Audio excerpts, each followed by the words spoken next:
First, we're going to show you how to cast on. You make a loop and pull it, not too tight because you have to get the other needle in there. Good.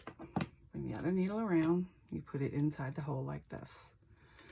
We'll talk about different ways to knit, but we're going to use the simple method first. We're just going to take the yarn, the long one, and we're going to wrap it around the back needle until it's in between. We're going to push it down so that this piece of yarn stays there. Now, if we were knitting, we would just pull it off this needle, but we're not. We're casting on, so we're going to keep it like this and put your needle back on. So now you have 2 stitches.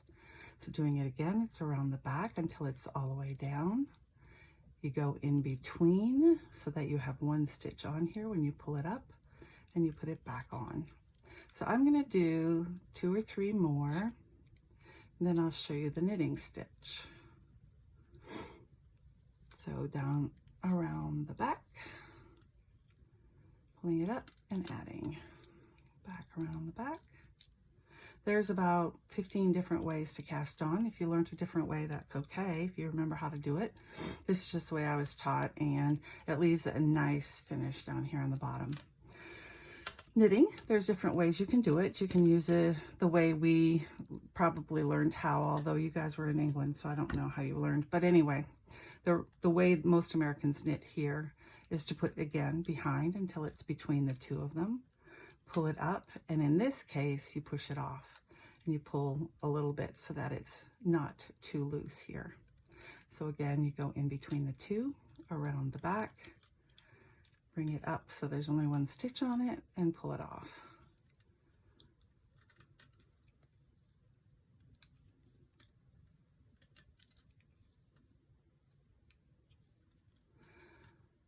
All right, it doesn't always look great the first time, and again, the first row. Again, we're only doing a couple, so it's hard to see it picking up any kind of pattern, but that's essentially how you knit. I'll do 1 more row, and then I'm going to show you how to do it continental style, which you may or may not know. If you are struggling with how you're holding your yarn, you should probably, you should probably learn continental because it ends up being faster and there's less movement to your wrists. Truly, you should be able to somehow control the tension.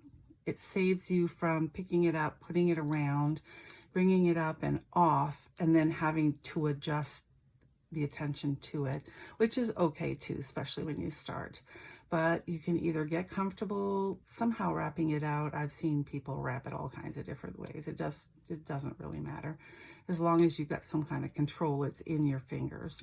So again, around, down, and up. Oops, see how I did that? I did too. Since I picked up knitting again, I've been working on continental stitch, which is exactly the same thing. It's just that you hold your yarn, oops, out of camera, hold your yarn on the other side. And I will show you that, and you can choose to do whichever one you prefer. Again, fighting with this will loosen up, by the way, so it's not quite so big. So instead of holding the yarn in my right hand, I'm going to hold it in my left hand. I'm still going to have some tension on it. And instead of having to wrap it around, my yarn is right here, so I can just do this. And as you can see, it's just smoother. It is faster.